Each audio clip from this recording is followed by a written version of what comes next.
Transistor à jonction par diffusion. 3. Transistor à jonction par diffusion.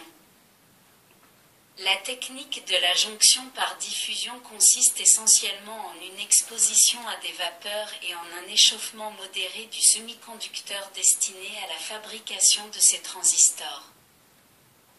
En choisissant convenablement la température du semi-conducteur et en utilisant des matériaux à l'état de vapeur, on obtient qu'un certain nombre d'atomes diffusent dans le réseau cristallin du semi-conducteur et forment une zone de type N ou de type P nettement distincte du reste du semi-conducteur d'origine.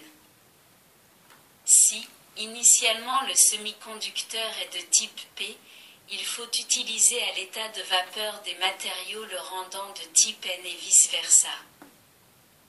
Avec cette méthode, il est possible d'obtenir des bases très minces et de régler leur épaisseur avec une remarquable précision en réglant la température et la durée du procédé de diffusion.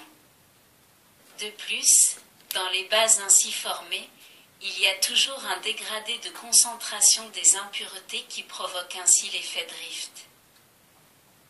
En réduisant l'épaisseur de la base et en exploitant simultanément l'effet drift, on obtient des transistors pour haute et très haute fréquence que l'on utilise dans les récepteurs à modulation de fréquence et dans les téléviseurs à la place des transistors à alliage basés sur l'effet drift. La méthode de la diffusion n'a cependant pas complètement remplacé le procédé par alliage. Même actuellement, certains types de transistors pour haute fréquence sont obtenus par un procédé qui combine les méthodes par alliage et par diffusion. Sur la figure 10, on peut voir la constitution interne d'un transistor fabriqué avec la technique mixte de diffusion et alliage. Ces transistors sont parfois désignés par le sigle américain MAD formé des initiales des mots micro-alloy diffuse base transistor, transistor à micro-alliage avec base obtenue par diffusion. Voyons brièvement les phases principales de la fabrication de ces transistors. Au départ, on dispose de tranches obtenues à partir d'un monocristal de germanium P. Elles sont exposées à des vapeurs d'impureté de manière à former une couche N assez profonde. Puis chaque tranche est divisée en un certain nombre de pastilles et sur chacune d'elles on place 2 doses de matériaux d'impureté. Une dose est constituée de matériaux qui, en pénétrant dans la couche N obtenue précédemment, la rend partiellement de type P. L'autre dose doit être constituée de matériaux qui laissent inchangées les caractéristiques fondamentales du semi-conducteur N. En chauffant les matériaux d'impureté à leur température de fusion, ils se forment sur la couche N 2 processus d'alliage, l'un relatif au premier type de matériau par lequel on obtient la formation d'une couche P sur la couche N de diffusion, l'autre relatif au second type de matériau par lequel on obtient un simple contact électrique pour la liaison extérieure de cette couche N. Les processus d'alliage étant terminés, on découpe chaque pastille et on enlève le bord supérieur. On obtient la forme illustrée figure 10A, voir le schéma ci-dessus.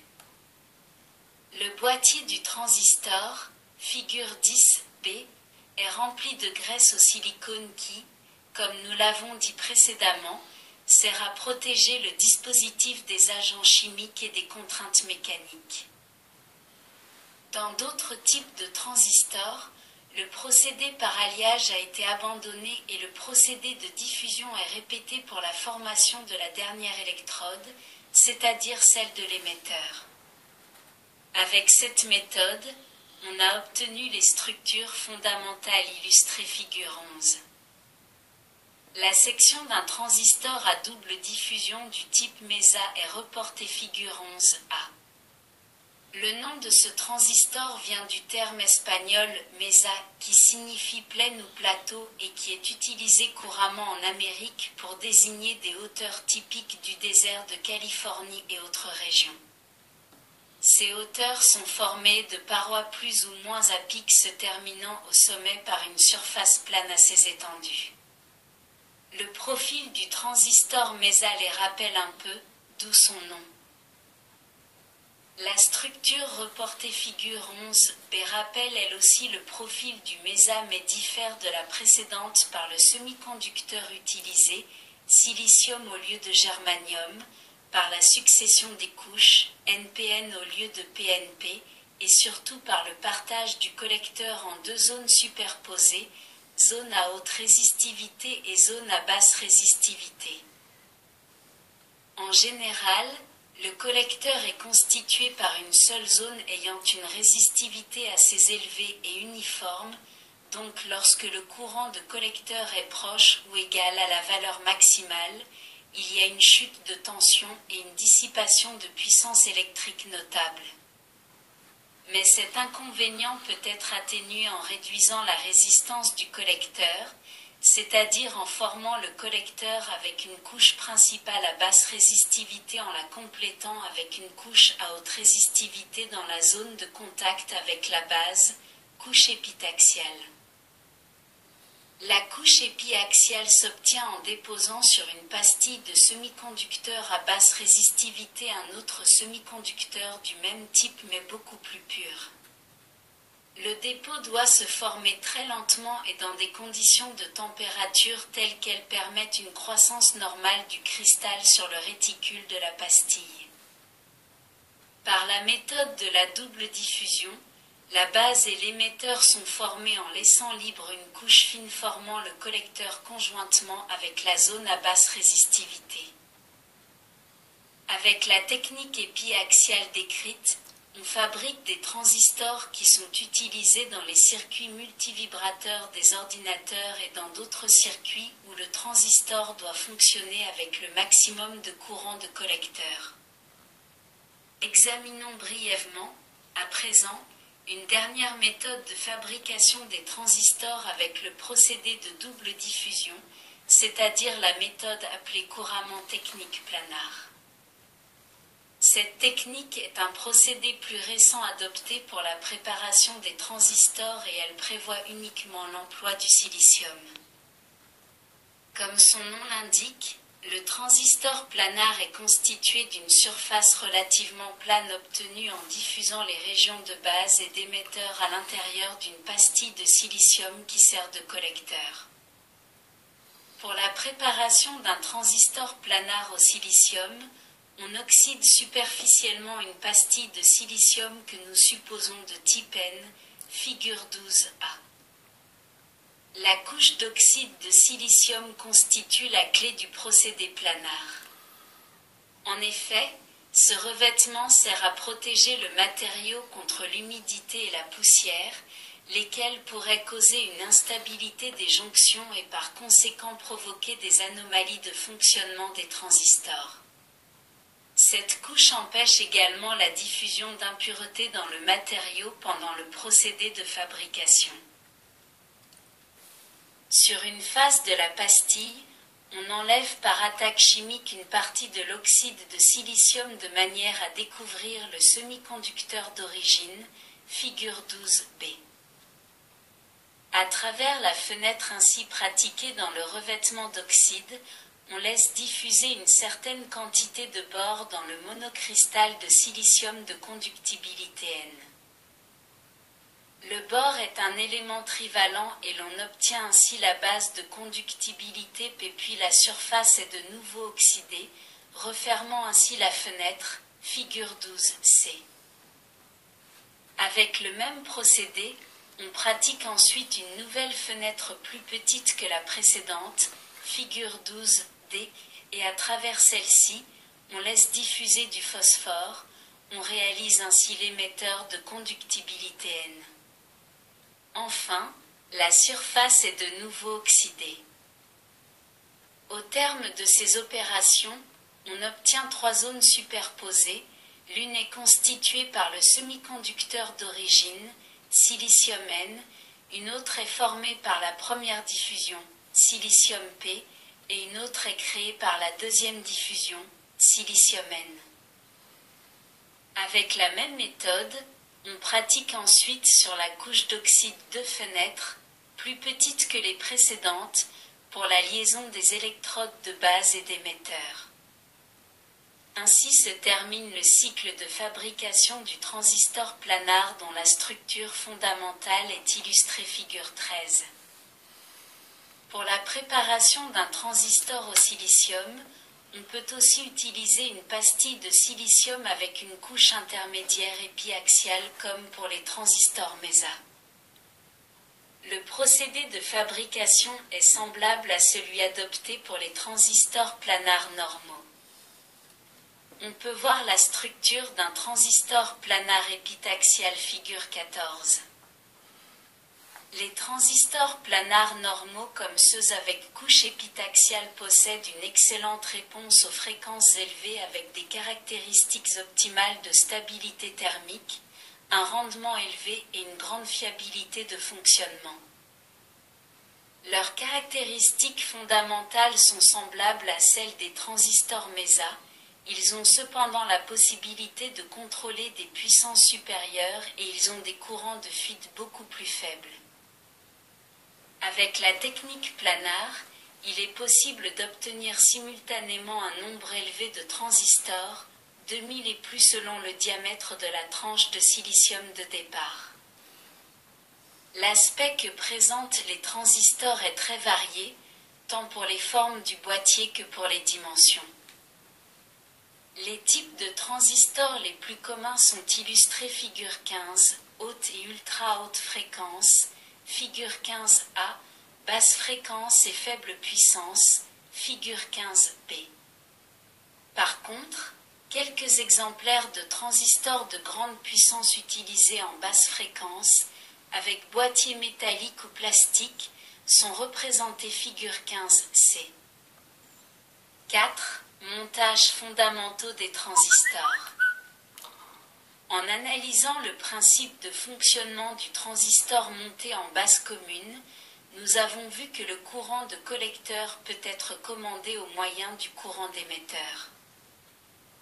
Pour que le transistor fonctionne ainsi, on doit polariser sa jonction émetteur-base en direct et celle collecteur-base en inverse en utilisant deux piles distinctes comme indiqué figure 16A dans le cas du transistor PNP ou bien comme indiqué figure 16B dans le cas du transistor NPN. En observant ces circuits, on s'aperçoit que l'électrode de la base est commune aux circuits de collecteur et d'émetteur.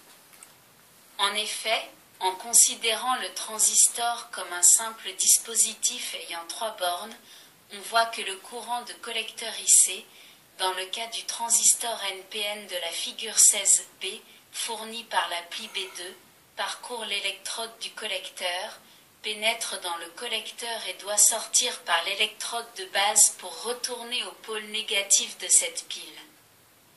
De même, en considérant le circuit d'émetteur, on voit comment le courant d'émetteur fourni par la pile B1 pénètre dans le transistor par l'électrode de la base et sort par celle de l'émetteur. L'électrode de base est donc parcourue par le courant de collecteur IC et celui d'émetteur IE. Puisque ces deux courants circulent en sens contraire dans cette électrode, le courant effectif de base est donné par leur différence et est très faible, IC étant de peu inférieur à IE. Cette façon de câbler le transistor est appelée montage base commune car l'électrode de base est commune au circuit d'émetteur comprenant la pile B1 comme au circuit de collecteur comprenant la pile B2. Habituellement, avec ce type de montage, la base est reliée à la masse, on dit alors que le transistor est monté avec la base à la masse. Le transistor peut aussi être monté d'une façon différente comme on le voit figure 17A dans le cas du type PNP ou bien comme illustré figure 17B dans le cas du type NPN. Dans ce nouveau montage aussi, la jonction émetteur-base est polarisée en direct au moyen de la pile B1 et la jonction collecteur-base est polarisée en inverse au moyen de la pile B2 qui, cette fois, est reliée non plus entre le collecteur et la base, mais entre le collecteur et l'émetteur. L'électrode de l'émetteur est donc commune au circuit de base et de collecteur. Elle est parcourue par le courant de base et par le courant de collecteur comme indiqué figure 17. Le courant total dans l'émetteur est donné par la somme des deux courants IC et IB, ceux-ci circulant dans le même sens. On a donc IE égale IC plus IB. Par analogie avec le circuit précédent, le montage de la figure 17 est appelé montage émetteur commun ou bien émetteur à la masse puisque dans ce cas l'émetteur est commun au circuit d'entrée, qui est à présent celui de base au lieu de celui d'émetteur, et au circuit de sortie, qui est encore celui de collecteur. Le fonctionnement du transistor monté en émetteur commun est différent de celui du transistor monté en base commune car à présent le courant de collecteur est commandé par le courant de base. Il existe un troisième type de montage du transistor, le montage collecteur commun ou collecteur à la masse avec lequel le circuit d'entrée est encore celui de base et le circuit de sortie celui d'émetteur. 4.1 Polarisation du collecteur. Dans le montage émetteur commun, la tension de Coulter est appliquée entre le collecteur et l'émetteur avec des polarités telles que la jonction collecteur-base est polarisée en inverse. Donc si l'on considère un transistor NPN, le pôle positif de la pile est relié au collecteur comme on le voit figure 18. Dans le circuit, il circule un courant de collecteur qui est appelé ICE0 pour indiquer que ce courant est celui circulant entre le collecteur et l'émetteur lorsque le courant de base est nul. En effet, la base n'est pas reliée et donc, sur sa borne aucun courant ne circule. Ce courant de collecteur est analogue au courant ICB0 que nous avons vu dans le montage à base commune. Cependant, ICE0 est beaucoup plus grand que ICB0. Pour comprendre cela, il faut examiner comment la tension VCE de la pile se répartit entre les deux jonctions se trouvant en série. Imaginons que l'on remplace le transistor par deux diodes à jonction, figure 19a. L'une, désignée par DCB, représente la jonction collecteur base et l'autre, désignée par DBE, représente la jonction base émetteur. Ces diodes, comme on le voit figure 19a, sont reliées en série et sont disposées en sens contraire. La jonction collecteur-base est parcourue par le courant ICE0 dans le sens NP, tandis que la jonction base-émetteur est parcourue dans le sens PN. Plus précisément, la diode DCB est polarisée en inverse tandis que la diode DBE est polarisée en direct. La tension VCE se répartit alors en deux, c'est-à-dire en une tension VCB aux bornes de la diode DCB et en une tension VBE aux bornes de la diode DBE.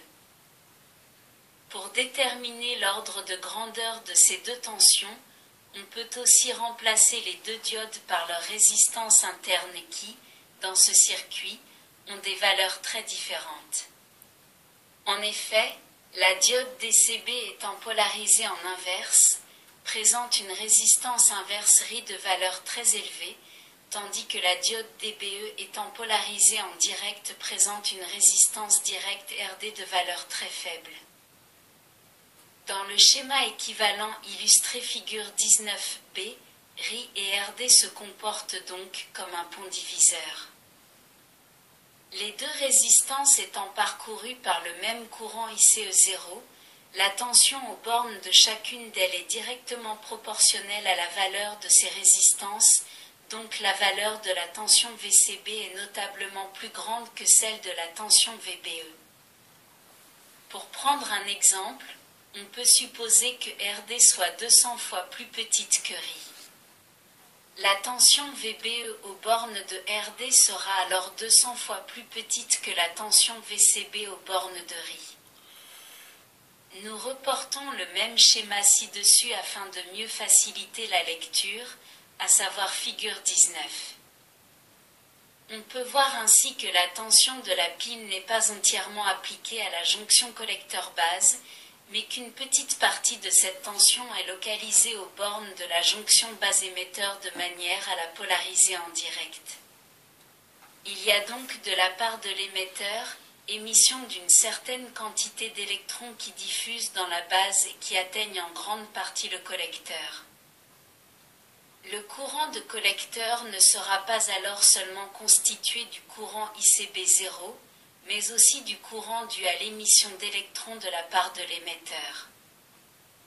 Pour connaître l'expression de ICE0 en fonction de ICB0, il suffit d'utiliser la formule déjà vue dans le montage base commune, c'est-à-dire IC égale U plus ICB0. Dans le cas présent, IC égale U égale ICE0. Il en résulte que ICE0 égale ICE0 plus ICB0. ICE0, 1 moins, égale ICB0. Soit ICE0 égale un barre oblique, 1, x ICB0. Pour avoir une idée du rapport qui existe entre ICE0 et ICB0, supposons que soit égal à 0,98 et que ICB0 vale 5 mu A. On obtient alors ICE0 égale 250 mu A, c'est-à-dire que ICE0 est 50 fois plus grand que le courant ICB0 obtenu avec le même transistor monté en base commune. La valeur 1 barre oblique, 1, dépend évidemment de la valeur du transistor considéré et est d'autant plus grande que est proche de 1. Les valeurs de ICB0 et de ICE0 reportées précédemment sont données à titre indicatif et relatives à des transistors au germanium. Dans le cas de transistors au silicium par contre, le courant ICB0 est généralement un millier de fois plus petit et le courant ICE0 reste négligeable bien qu'étant donné par la même formule. 4.2. Polarisation de la base et coefficient d'amplificateur. Dans le montage émetteur commun, le courant du circuit d'entrée est le courant de base IB et le courant du circuit de sortie est le courant de collecteur IC. En augmentant la tension de polarisation VBE de la base, on augmente le courant de base IB et on accroît proportionnellement le courant de collecteur IC. En d'autres termes, le courant IC est commandé par le courant IB. On peut définir ainsi comme coefficient d'amplification de courant le rapport entre le courant de collecteur IC, diminué du courant résiduel ICE0, et le courant de base IB. Ce coefficient appelé bêta, deuxième lettre de l'alphabet grec dont le symbole est donné par la formule. Égale IC, ICE0 barre oblique IB. En pratique cependant, la valeur de ICE0 est très faible par rapport à IC, donc négligeable. La valeur du coefficient peut être déterminée par le simple rapport entre IC et IB et on peut donc écrire égale IC et IB.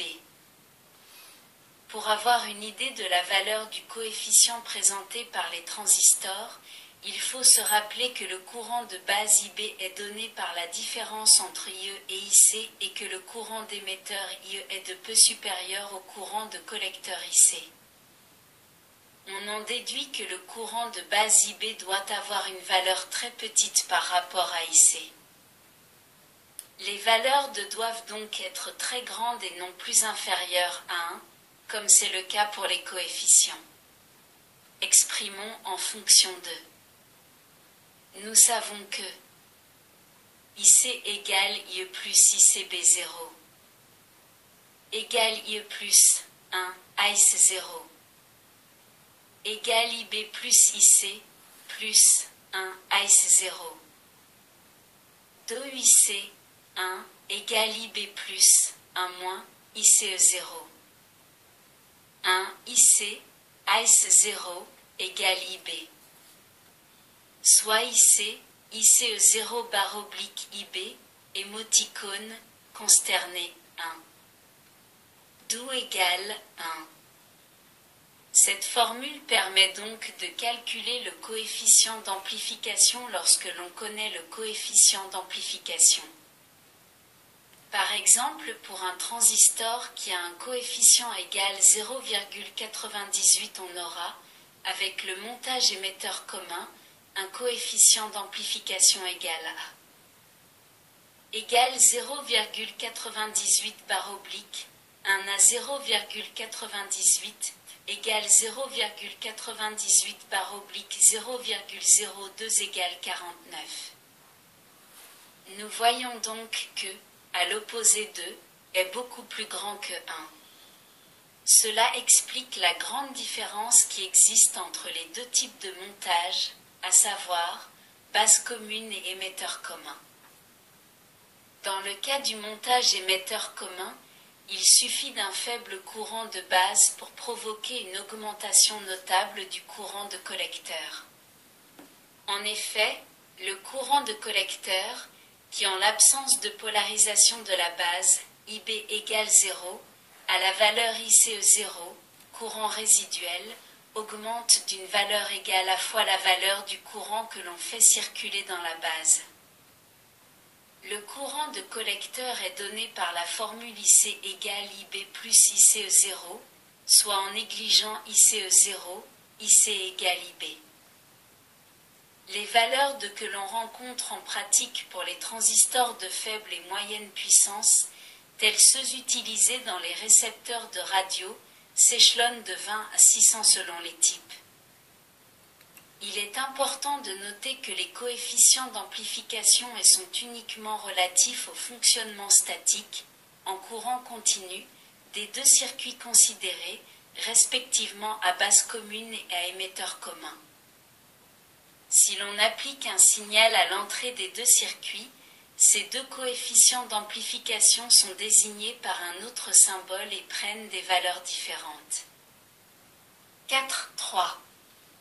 Comparaison entre les deux types de montage. Nous avons vu que le transistor présente un plus grand gain en courant dans le cas du montage émetteur commun que dans celui du montage base commune et qu'on obtient un courant de collecteur élevé avec un courant de base relativement faible. Pour fixer les idées, on peut remarquer qu'un transistor préamplificateur de basse fréquence monté en émetteur commun a un courant d'entrée de base de l'ordre de quelques dizaines de microampères, tandis que pour le même transistor monté en base commune, le courant d'entrée, d'émetteur, est de l'ordre de quelques milliampères.